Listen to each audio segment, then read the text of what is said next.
अस्सलाम वालेकुम everyone, this is your teacher Maryam. कैसे हैं आप सब? उम्मीद है ठीक होंगे। बिस्मिल्लाहिर्रहमानिर्रहीम। Let's start our topic today. आज हमारा टॉपिक है compare the properties of ionic and covalent compound. आज हमने प्रॉपर्टीज़ कंपेयर करनी किसकी? कोवलेंट और आयोनिक कंपाउंड की। वैसे ही ना ये आप लोगों का ना ऊपर टेस्ट होना चाहिए ओरिजिनल कमेंट सेक्शन में। आप लोग मुझे कमेंट करके क्वेश्चन बताएं जो मैं आप लोगों से क्वेश्चन करूँ, क्योंकि आयोनिक कंपाउंड और कोवलेंट कंपाउंड्स हमने पहले भी पढ़ा हुआ है। आयोनिक कंपाउंड्स आप लोग को मैंने बताया था ऐसी बॉन्डिंग जो ऐसे कंपाउंड्स जो इलेक्ट्रॉन की ट्रांसफ़र की वजह से कंपाउंड्स बनते, ठीक है। इलेक्ट्रॉन ट्रांसफ़र हो रहे हैं तो बॉन्डिंग हो रही है, उनकी वजह से जो नई चीज़ें बन रही हैं हम उनको क्या बोलते हैं? Ionic compound. अब कोवलेंट कंपाउंड क्या है? ऐसे कंपाउंड्स जो इलेक्ट्रॉन की शेयरिंग से हो रहे हैं। शेयरिंग का मतलब है दोनों एटम्स अपनी मर्ज़ी से इलेक्ट्रॉन्स शेयर कर रहे हैं, और ट्रांसफ़र का मतलब है एक एटम अपनी मर्ज़ी से इलेक्ट्रॉन पूरा ट्रांसफ़र कर रहा है, दूसरा पूरा का पूरा उसको ले रहा है, ठीक है। ओके, फर्स्ट वन हम पॉइंट देखते हैं। पहला क्या? In ionic compounds oppositely charged ions are properly arranged to give a crystalline structure. सबसे पहली बात ये याद रखें, आयंस आप लोगों ने NaCl का स्ट्रक्चर देखा होगा, वो क्यूब लाइक होता है, ठीक है। उसमें क्या चीज़ बनी होती है? आयंस होते हैं, वो प्रॉपरली अरेंज होते हैं ताकि वो कौन सा स्ट्रक्चर दे सके? क्रिस्टलाइन स्ट्रक्चर बना सकें, क्रिस्टल्स बना सकें। आप लोगों ने नमक और चीनी के क्रिस्टल्स देखे होंगे, तो वो आयोनिक कंपाउंड होते हैं। As a whole the compound is neutral, और पूरे का पूरा कंपाउंड क्या होता है? न्यूट्रल। NaCl का क्या मतलब है? Na+Cl-, तो वो क्या हो जाता है? न्यूट्रल। सारा का सारा कंपाउंड न्यूट्रल है, वो क्रिस्टलाइन है। There exist a strong electrostatic force between their ions, और उनके आयंस के दरमियान में क्या है? Electrostatic force. What is the meaning of electrostatic force? It means the attraction, the force which due to the attraction of electrons. ऐसी force जो electrons attract करें तब आए, उसको हम बोलते हैं electrostatic force of attraction. Okay, next है, अब हम नंबर पॉइंट 1 देख सकते हैं कोवलेंट कंपाउंड का। Covalent compounds mostly exist as discrete neutral molecules. इसमें क्योंकि इलेक्ट्रॉन्स पूरे के पूरे शेयर करते हैं तो वो क्या बन जाते हैं? Neutral molecules. कोई पॉजिटिव नेगेटिव का साइन नहीं होता उस पर। There exist a strong electrostatic attraction between the nuclei. अब इसके न्यूक्लियाई मतलब इसका मतलब यह, उधर तो इलेक्ट्रॉन्स के दरमियान इलेक्ट्रोस्टैटिक फोर्स ऑफ अट्रैक्शन यहाँ थी, ज़्यादा थी, और कोवलेंट कंपाउंड में इलेक्ट्रॉन्स की न्यूक्लियाई के साथ ज़्यादा फोर्स ऑफ अट्रैक्शन होती है। याद रखिएगा, इलेक्ट्रोस्टैटिक फोर्स ऑफ अट्रैक्शन किसके दरमियान है? यहाँ पे न्यूक्लियाई और इलेक्ट्रॉन्स के दरमियान, एंड द शेयर्ड इलेक्ट्रॉन्स, और वो वाले इलेक्ट्रॉन्स जो शेयर किए हैं उनके दरमियान ज़्यादा अट्रैक्शन है। Okay, number 2, ionic compounds are usually solids having high melting and boiling points. याद रखिएगा, आयोनिक कंपाउंड्स क्या हैं? सॉलिड्स हैं, और ये हमेशा इनका मेल्टिंग और बॉइलिंग पॉइंट बहुत ज़्यादा हाई होता है। अब आप लोग इसकी एग्जांपल देख सकते हैं।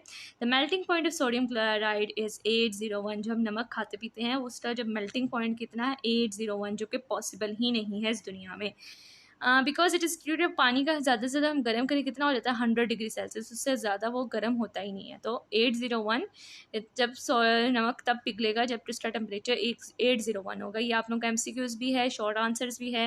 What is the melting point of sodium chloride? It is 801 degree celsius, because it is difficult to break the strong electrostatic force of attraction between the oppositely charge ions. क्योंकि कह रहे हैं इसके तोड़ना बहुत मुश्किल है, उनके ऑपोजिटिवली चार्ज आयंस के दरमियान में इलेक्ट्रोस्टैटिक फोर्स ऑफ अट्रैक्शन बहुत ज़्यादा होती है। और नंबर 2 क्या कह रहे हैं? Covalent compounds are made of 2 और मोर नॉन मेटल्स। याद रखिएगा, कोवलेंट कंपाउंड कैसे बनते हैं? जब 2 नॉन मेटल्स आपस में कंबाइन करते हैं तो क्या बनता है? Covalent compound. Lower molecular mass covalent compounds are gases और लो बॉइलिंग पॉइंट्स। और वो वाले मॉलिक्यूल कोवलेंट कंपाउंड्स जिनका मास, मॉलिक्यूलर मास मतलब उनका वजन बहुत थोड़ा होता है, वो क्या होते हैं? गैसेज और लो बॉइलिंग लिक्विड्स, या फिर ऐसे लिक्विड्स जो बहुत जल्दी से बॉयल हो जाते हैं, जैसे कि एथेनॉल। उसको कितनी जल्दी, उस टाइम 70 डिग्री सेल्सियस हो तो वो उड़ जाता है, नज़र नहीं आता, मतलब वो बॉयल भी हो जाता है और एवेपोरेट भी हो जाता है, जबकि पानी को 100 डिग्री सेल्सियस करना पड़ता है फिर जाके वो एवेपोरेट होना स्टार्ट होता है।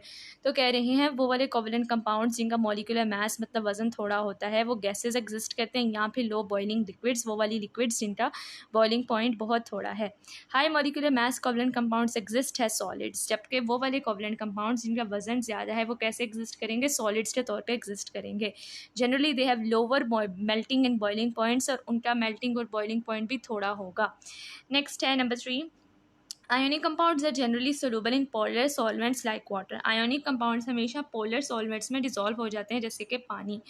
दे आर यूजली इनसोल्यूबल, जबकि कोवलेंट कंपाउंड पानी में डिज़ोल्व नहीं होते but soluble in non polar solvents, लेकिन नॉन पोलर सॉल्वेंट्स में वो डिज़ोल्व हो जाते हैं, जैसे कि ईथर, बेंजीन, एसीटोन। अच्छा, अब आप लोगों को ना बोर्ड वाले सिर्फ ये भी पूछ सकते हैं, right any two difference between ionic and covalent compounds. तो आप लोग पॉइंट 1 वाला लिख लें और पॉइंट जब नंबर 3 वाला लिख लें। दोनों बहुत आसान है, ठीक है, तो हमें 2 मार्क्स मिल जाएंगे डिफरेंस में। अच्छा जी, नेक्स्ट है number 4, they are usually good conductor of electricity in molten state और इन सोल्यूशन फॉर्म। जब आयंस को हम किसी चीज़ में डिज़ोल्व कर देते हैं, उसका सोल्यूशन बना देते हैं, उसके आयंस अलहदा हो जाते हैं, जिसकी वजह से इलेक्ट्रिसिटी की कंडक्टेंस बहुत अच्छे तरीके से होती है। तो इस वजह से आयंस, जो आयोनिक कंपाउंड है, वो गुड कंडक्टर्स होते हैं। Their conductance is due to the presence of free ions in their forces. कह रहे हैं उनका कंडक्टेंस इसी की वजह से पॉसिबल है क्योंकि वो फ्री आयंस बन जाते हैं। जब फ्री आयंस बन जाते हैं तो एक जगह से दूसरी जगह मूव कर देते हैं। ओके, अब नॉन पोलर सॉल्वेंट्स कौन कौन से होते हैं? Ether, benzene, acetone. ये आप लोगों का एमसीक्यू आ सकता है कि नॉन पोलर सॉल्वेंट्स कौन कौन से हैं, याद रख लें आप लोगों ने, ईथर, बेंजीन एंड एसीटोन। और पोलर सॉल्वेंट कौन सा है? Water. They are usually bad conductors of electricity, लेकिन कोवलेंट कंपाउंड्स आयन नहीं बनते, इस वजह से इनके आयंस एक जगह से दूसरी जगह ट्रैवल नहीं कर सकते, इस वजह से ये क्या है? Bad conductor of electricity. उम्मीद है आप लोगों को अच्छे तरीके से डिफरेंस समझ आ गया होगा। जो भी क्वेश्चन हो आप लोग कमेंट सेक्शन में पूछ सकते हैं और मेरे सब्सक्राइबर्स बढ़ा दें। Like, share and subscribe my channel. अल्लाह हाफिज़।